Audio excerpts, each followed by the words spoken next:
symmetry breaking. Okay, thank you very much. So I begin, as everyone else, thanking the organizers for this very nice and very timely workshop. And well, at least I hope I don't speak too early, but we had witnessed the fact that Marshall law is actually invertible. But okay, so let me then go to science. And so the subject of my talk will be so spontaneous non-invertible symmetry breaking. So in the last few years, I've been working on non-invertible symmetries, but in particular, also in respect of the audience, I will emphasize the aspects which are related to the spontaneous breaking of the non-invertible symmetries. So here I listed all my very nice collaborators, students, postdocs, and more senior. And okay, so I have a very quick introduction. So okay, so I don't need to motivate the interest of symmetries in QFT to this audience. But maybe what I want to underscore is this more recent understanding, which is the symmetries in terms of topological operators. And as I will briefly summarize, this is the way to extend the notion of symmetries to as acting on extended operators and also acting in a way which is not summarized by a group, so it goes beyond the notion of group, and also in particular, it allows us to consider on a quite similar footing discrete and continuous symmetries. Okay, so so now this is really the starting point of any consideration of symmetries in field theory. But in particular, continuous symmetries, we know Noether's theorem, and let me write the conservation of the current in this way, which is adapted to forms. And from this symmetry, one is we are used to consider a charge operator, which is conserved. But actually, what it means that if star J is closed, then it means that I can arbitrarily deform the surface over which I integrate it. And in particular, it will only depend on the topology of this surface. And so then I go from the algebra to the group. So I exponentiate the charge with the parameter giving the group element. And then I obtain this topological, this operator, which I can call it a topological symmetry defect, because I basically emphasize its property that it only depends topologically on the surface.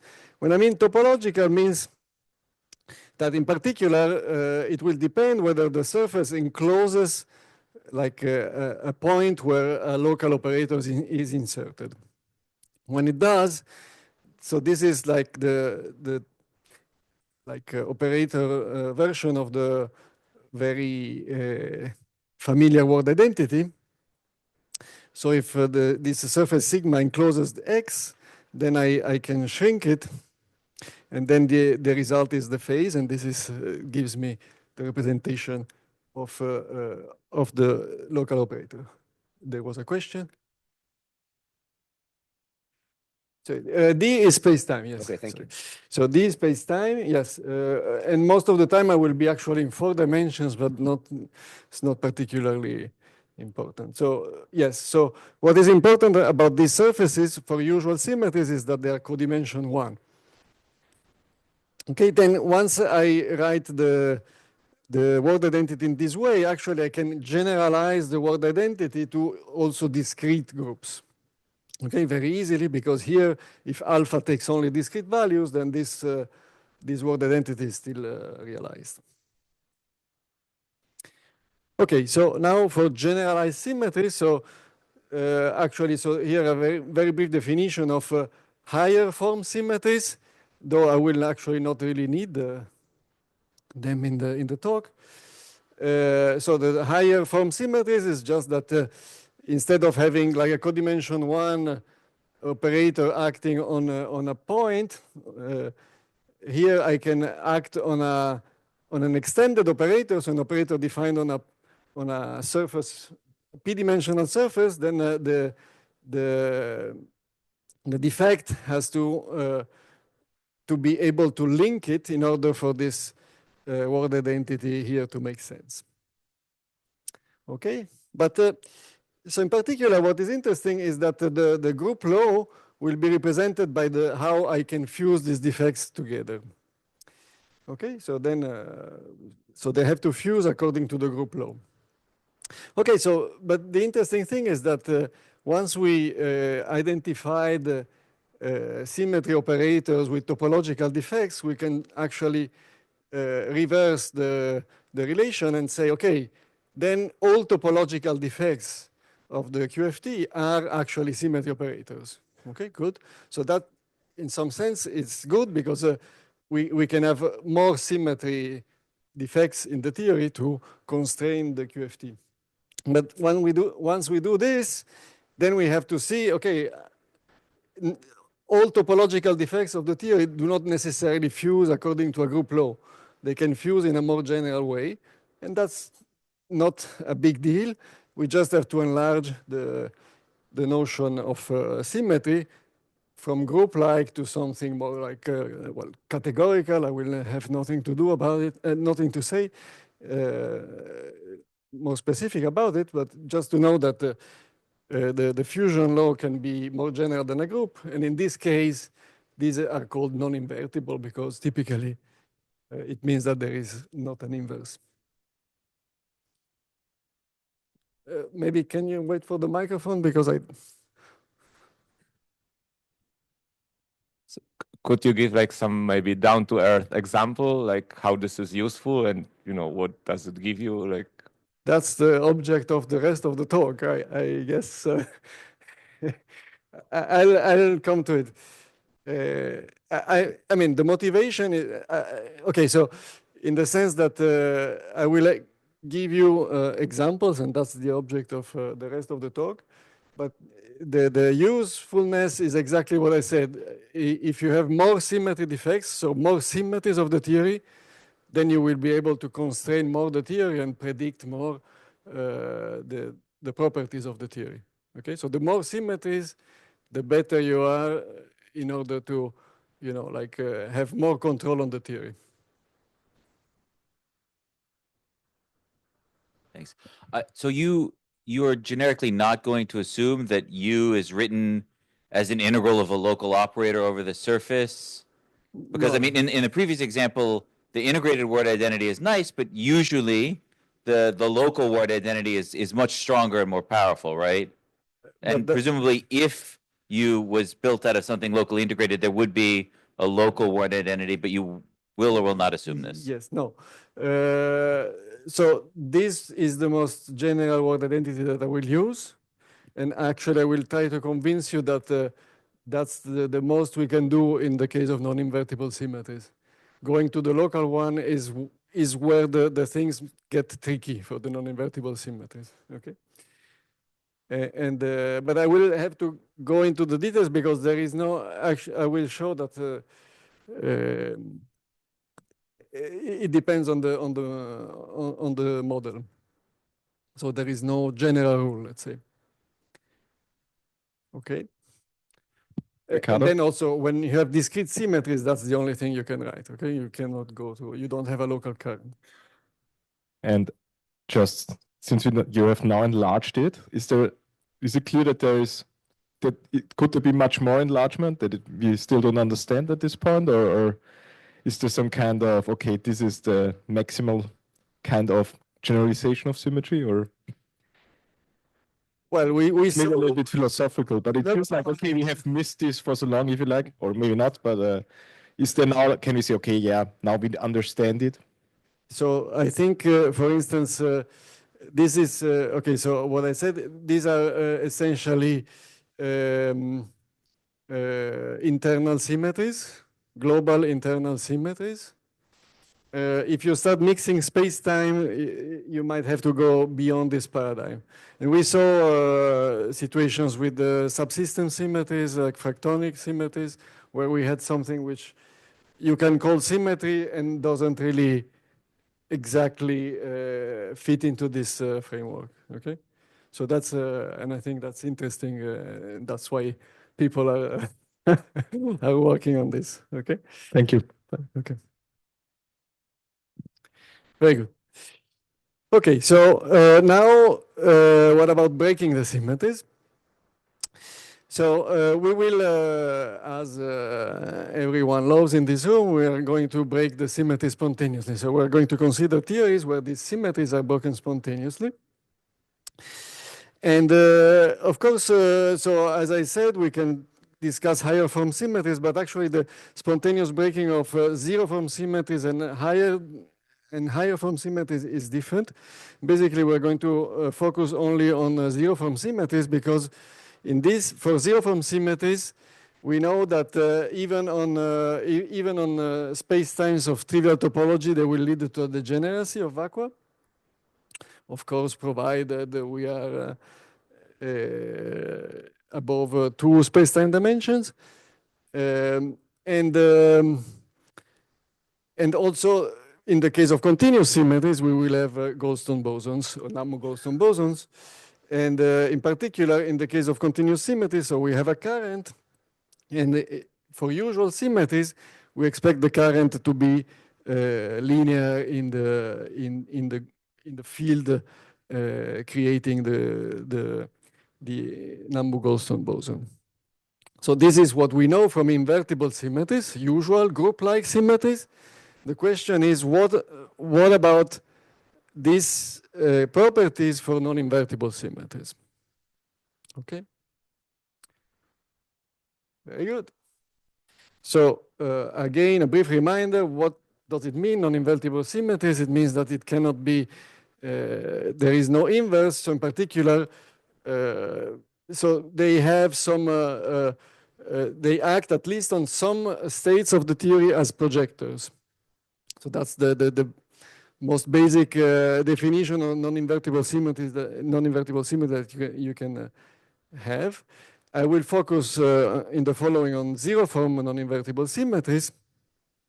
And again, also for non-invertible symmetries, you can distinguish between symmetries which have a finite number of elements and symmetries which have a continuous set of elements. I think there is a question there. Where does the lack of invertibility entered, and what is the and does that have anything to do with going to higher form symmetries or?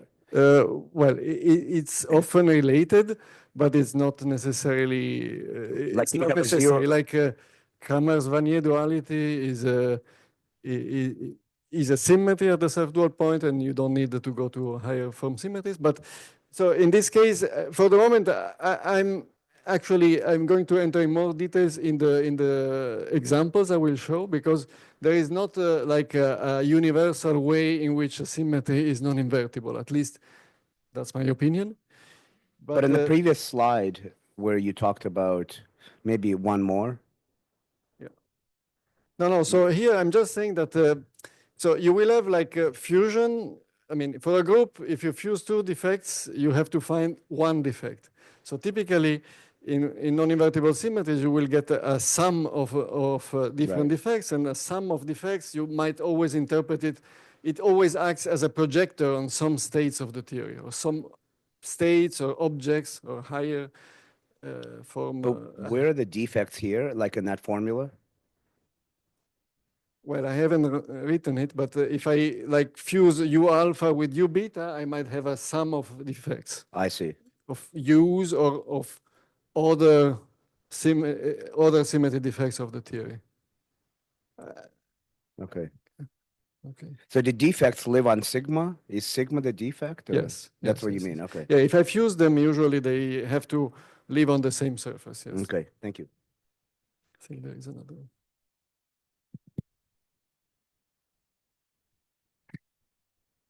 So I apologize for, I think it's probably an ignorant question. So usually, U is a unitary operator. I mean, usually a symmetry is something where I say U inverse equals H, right?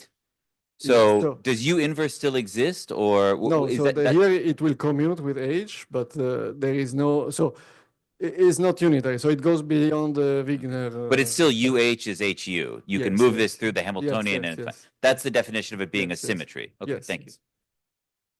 But there is no, well, I mean, U dagger doesn't necessarily coincide with U inverse. Yes.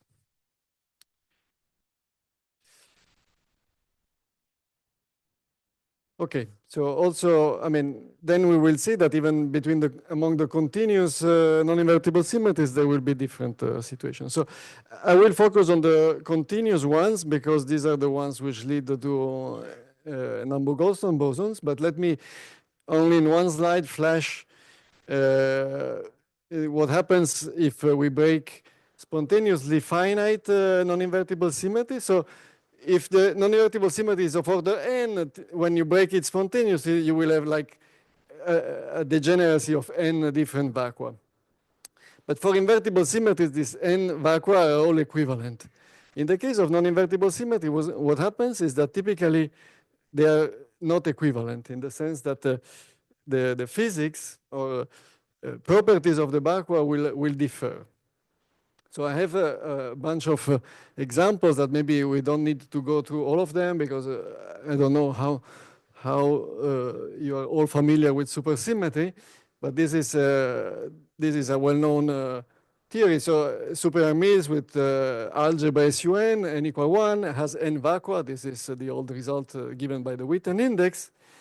And if the gauge group is SUN, then all these vacua will be equivalent, and there are no non-invertible symmetries. But if the gauge group is chosen to be actually PSUN, so this is the global variant of the group where there is no center, but pi1 is Zn, then in this case, the R-symmetry is mostly non-invertible.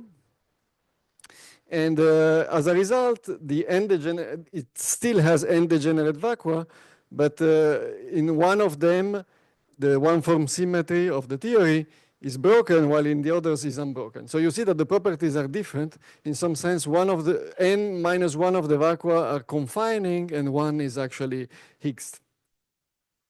So this is a result which was summarized in these papers, which actually gave a big push into this story of non-invertible symmetries in higher than 2 dimensions.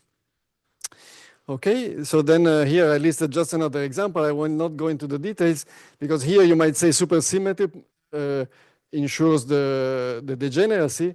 So this, So this case is non-supersymmetric, and the degeneracy is really given by the fact that the non-invertible symmetry is broken. And in this case, also the vacua actually alternate between the confining and non-confining. And so I have one last example here, which is a different kind of symmetry. So this is like duality and triality symmetry, which is broken along the RG flow. So this is again a supersymmetric theory. Let me just mention the fact that, so this is a 4-dimensional gauge theory. If the gauge group is SU2, then the theory will have 3 vacua with different properties. Actually, one is Higgs.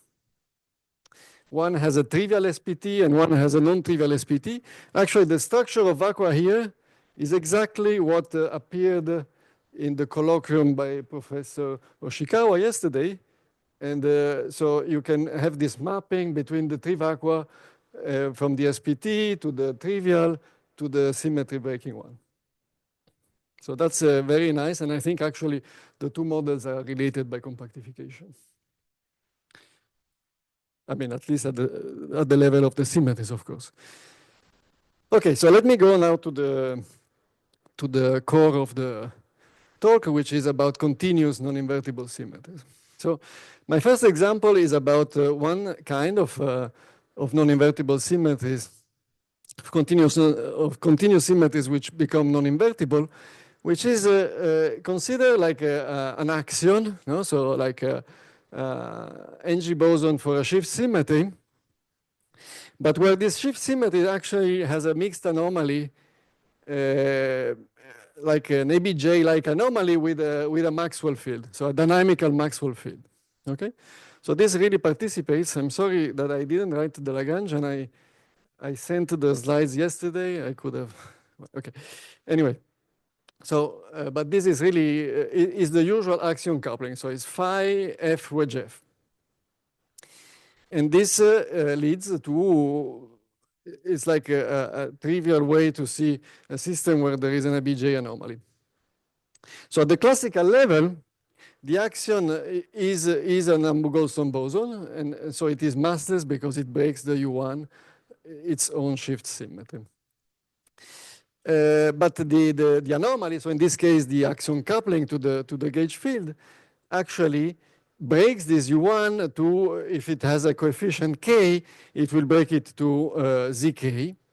And then if U1 is broken to zk, then in principle, you can allow for a mass for this axion. But actually, what has been shown in these papers is that actually the leftover elements, so the anomalous elements of U1 actually survive as non-invertible symmetries.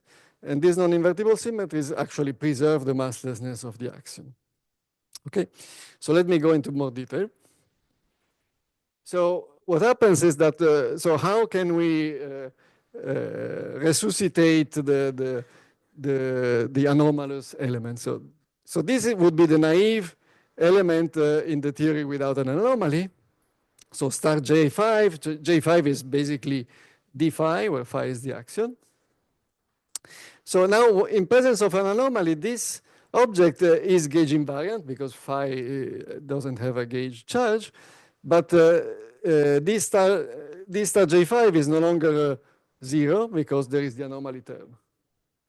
So then this object is gauge invariant, but is not topological, because this is star J is not closed. So one way to cure it is to say, okay, this is the D of something.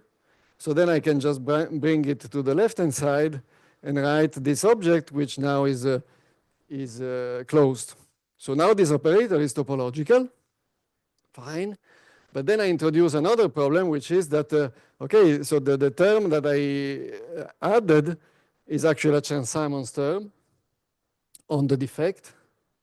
And then I have to make sure that it's gauge invariant on any sigma 3. And the problem is that then this is going to be gauge invariant only if the coefficient of the Chern-Simons term is an integer, which actually, so in this case, I chose the coefficient of the anomaly to be 1. And then in this case, only for angles which are multiples of 2 pi, this object is actually gauge invariant. So eventually, I find that, again, this is another way to show the anomaly, in the sense that only the identity is gauge invariant and topological. All the other elements are topological, but not gauge invariant, so they're not good defects. So how do we cure this? Well, so this is the fix. I'm not going to enter into more details here. If you are interested about this fix, then we can talk later. But the fix is to write here a topological, to paste on the defect, on the original defect, actually a topological field theory, which actually couples. So this topological field theory is defined on the defect sigma 3, but couples to the bulk gauge field, dA, in a way that makes it, this is perfect, it's a topological field theory, so by definition it's topological. It is gauge invariant, you can check, it depends, this big phi field is a U1, C is actually a connection in R, and you can show that this actually reproduces this once you naively perform the path integral. So this can be defined for any alpha. So this is a fix that actually implements that all, for any alpha, we have a topological and gauge invariant defect. price to pay is that the defect carries along this topological field theory. And when you fuse two of these defects, then you will end up with something which is not the identity, which is non-trivial. In particular, if you fuse U tilde alpha with U tilde minus alpha, instead of getting the identity, you will get something which is actually, if you really want to know, it's a projector involving the one-form symmetry of the theory. Okay? So this, I'm just advertising a result of mine, and of course.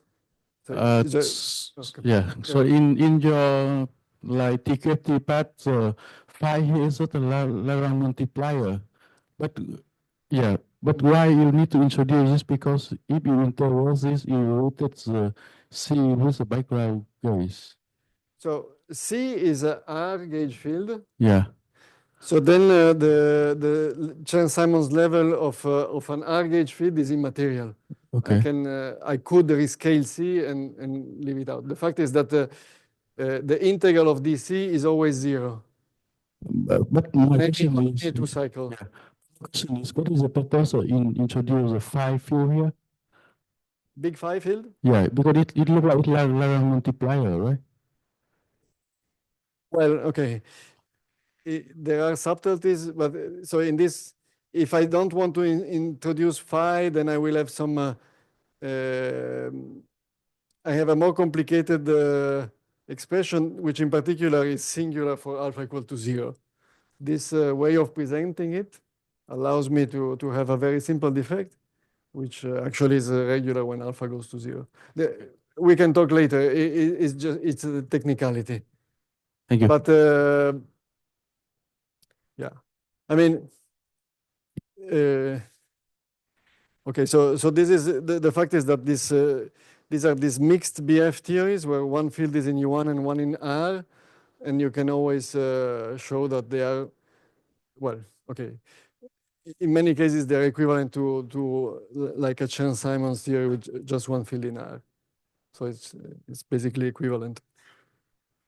So let me just give credit to these people here who actually worked out a fix which works only for rational angles.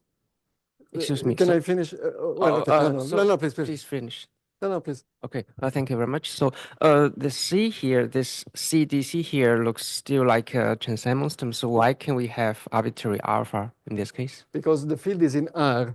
So the field, so the reason why this is not good is because A is a U1 connection.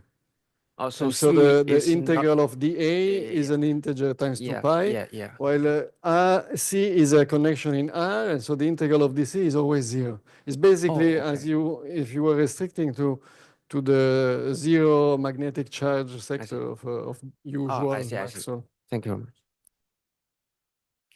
So here it was worked out for rational angles. And okay, you might say, okay, then. Excuse me. So you said the C is a R valued gauge field. Yes. And how about phi? Phi is a U1 value. U1 valued. Okay. Yeah. So then you can check that all these terms are correctly quantized. So this one is correctly quantized for any alpha. This one for phi, it's okay. And this one is also okay because it's like a BF theory with coefficient 1. Okay. So if you naively integrating out the C and phi, then you will get the 1 over alpha times. No, because you see that integrating out phi puts essentially C equal to A. Okay. Okay. And then I get exactly this term. Okay, thank you. What I want to say is that what I'm sweeping under the rug is that this theory is very nice. It works as I advertised. It's perfectly nice. The only problem is that it's a TQFT that mathematicians don't like because it has an infinite number of lines. So in particular, on some manifolds it gives an infinite answer, but let's forget about that. And so the fix that was found here for rational angles, then here you have another T alpha, which is actually a simpler and finite TQFT. Okay. So now, what about? Sorry, just one curiosity. So this is the abelian case. Can you generalize this notion to the non-abelian Chern-Simon? No. The short answer is no. Okay, thank you. No, the reason is that I mean there have been some recent developments in a slightly different context, which is the one of symmetry TFT,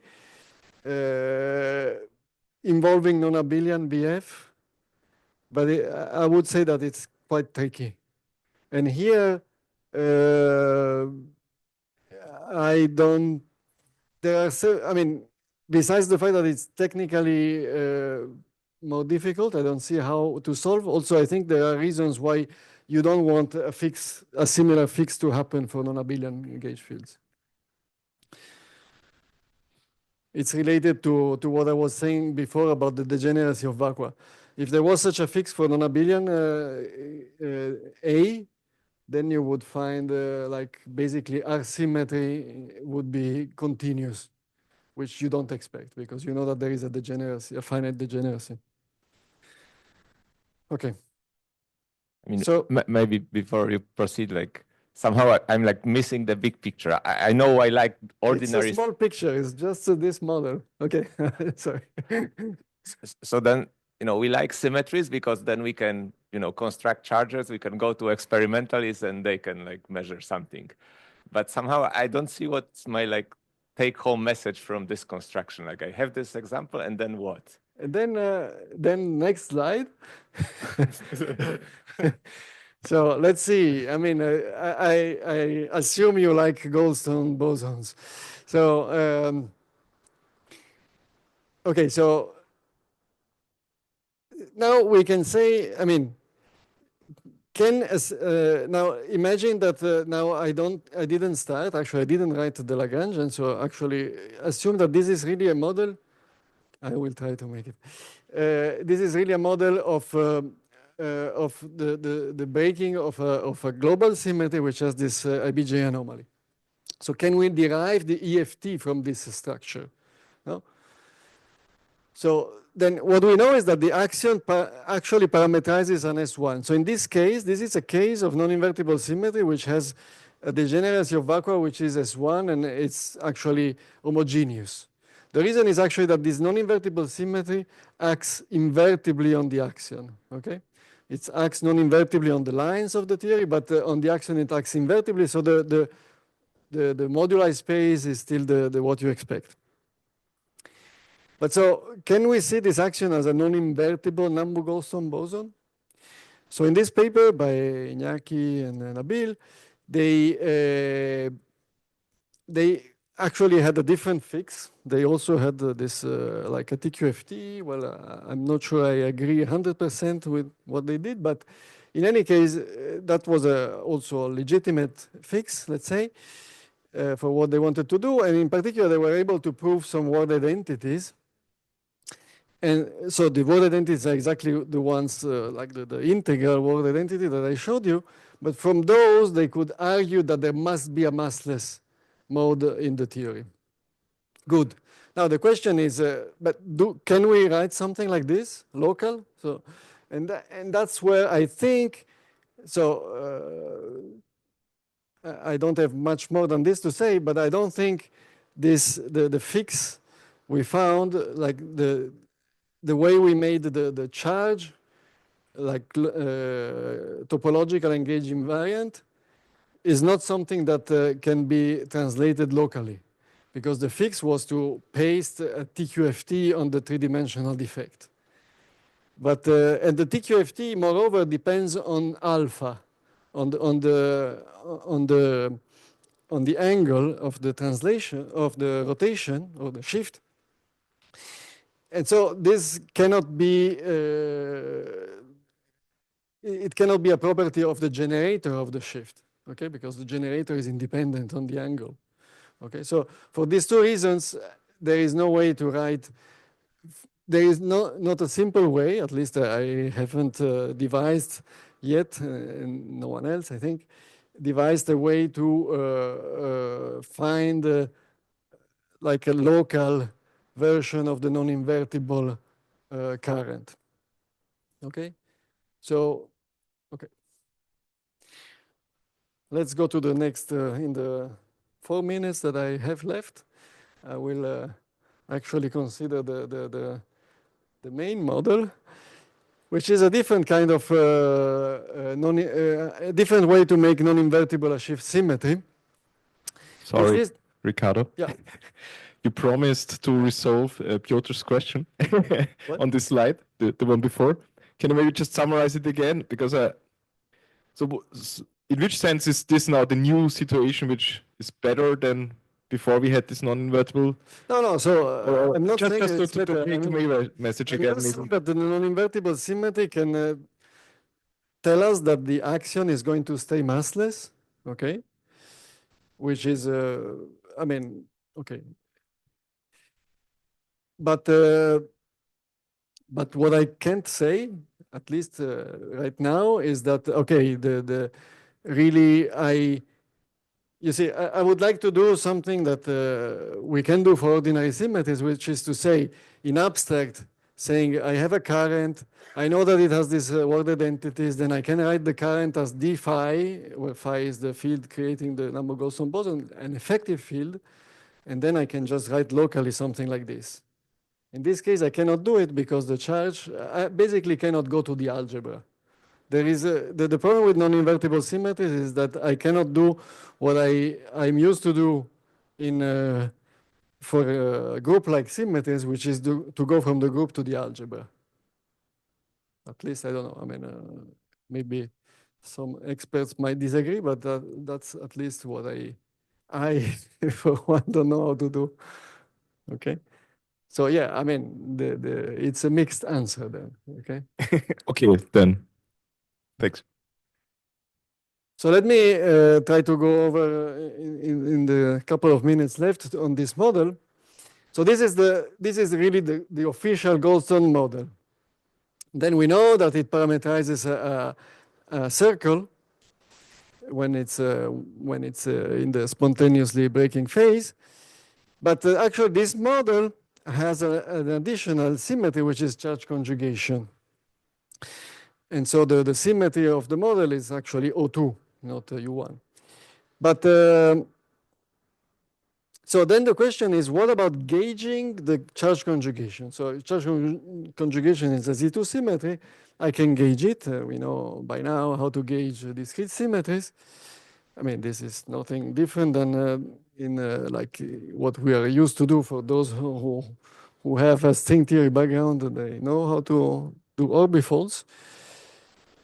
And so then what is the low energy theory? Then you have this is the effective field theory for U1 NG boson.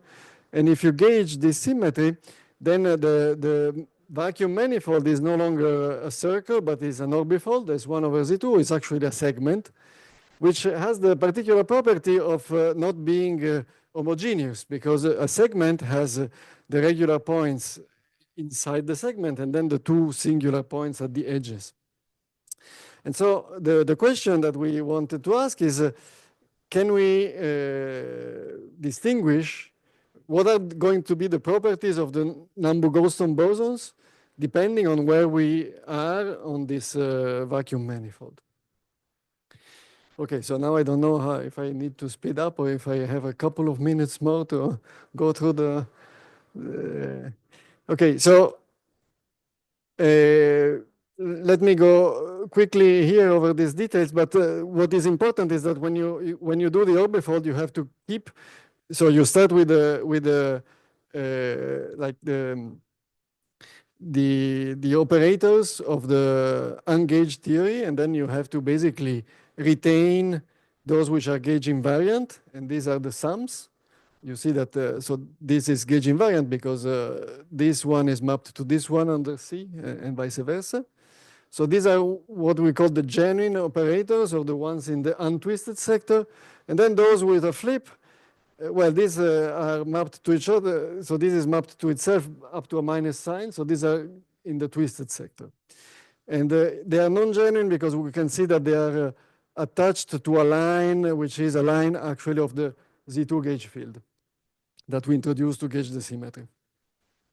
Okay, so these lines have the property that the square of this line is 1, is the identity. So now, so this is about the spectrum of operators, of non-topological operators. Now, what about the symmetry defects? So the usual, so that would be like the symmetry defect for the U1 symmetry, but it's not gauge invariant, no, because it flips the sign in the exponent under C. So in other words, it's actually neither genuine nor non-genuine. So it doesn't have it doesn't belong neither to the untwisted or the twisted sector. So if we want to have genuine, so in other words, you see that the gauging breaks all of the U1 symmetry in the original sense, except for alpha equals 0 and actually also for alpha equal pi. So as you know, if you gauge Z2 of O2, then you preserve only Z2 of U1. But on the other hand, I can write this combination, which is gauge invariant. Okay, so this combination is gauge invariant, but then when I act with this gauge invariant symmetry defect on the gauge invariant operator of the theory, I get this law, this word identity, if you wish, which instead of having a phase has a cosine, which can be 0, as you also know. Cosine is sometimes 0. And so this is, by definition, something which sometimes projects out the operator on which it acts, depending on the relation between alpha and n. So this is a non-invertible symmetry in the simplest way you can think about. Okay, so very briefly, in the same sense as the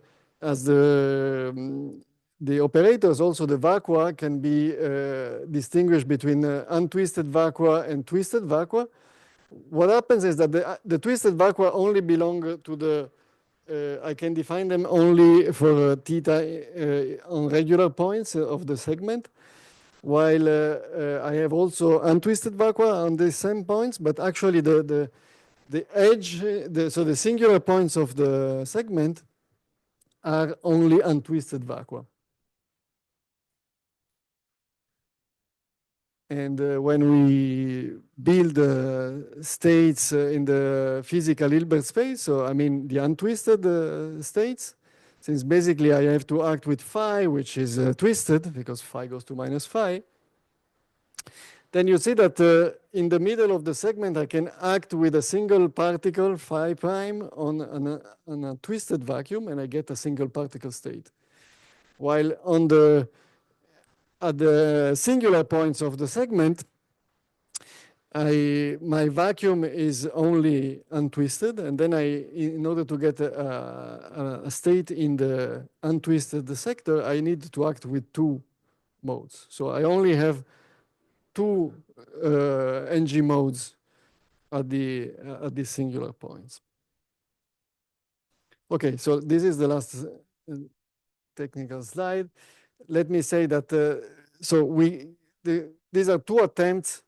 So on regular points of the segment, I can try to build like a genuine charge. I can do it at the price of multiplying the current by something which depends on the 0 mode. So it's something which is non-local because the 0 mode is obtained by integrating over the surface. And actually, so it's not really local. And actually at the singular points, it's even more dramatic in the sense that I actually don't have a linear term in the expansion of the symmetry defect. I start at the quadratic level. So this is even less local than in the previous situation. So I would say that also in this sense, you see that here too, I cannot define a local current. And it's a very different motivation, I mean, very different reason, technical reason as in the previous example.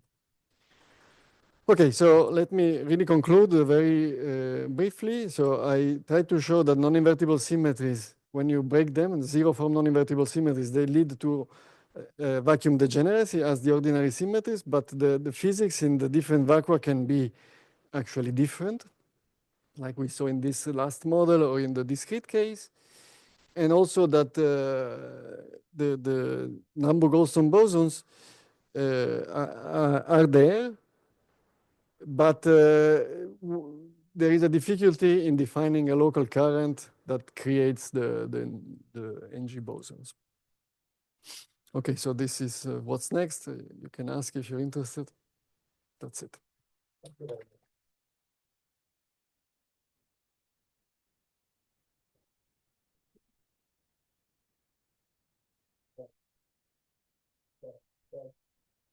Behind you, there are two questions.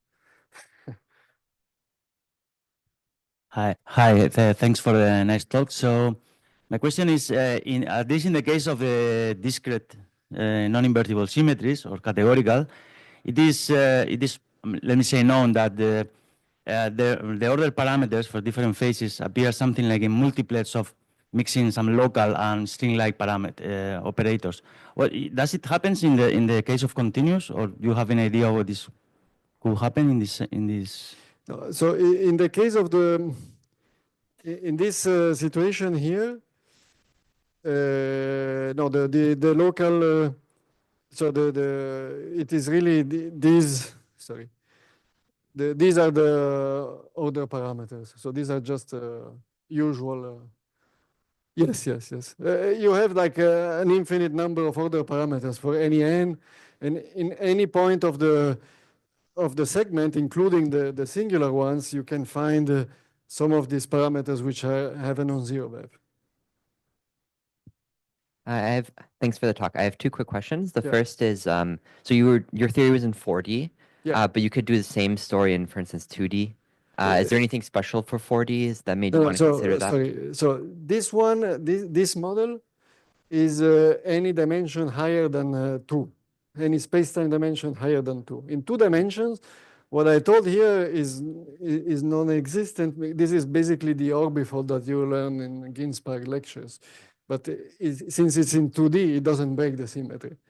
Why? But I can have like compact free boson and orbifold the charge conjugation symmetry. Yeah. But and then I would get non-invertible continuous symmetry. You have the symmetries, but they are not broken.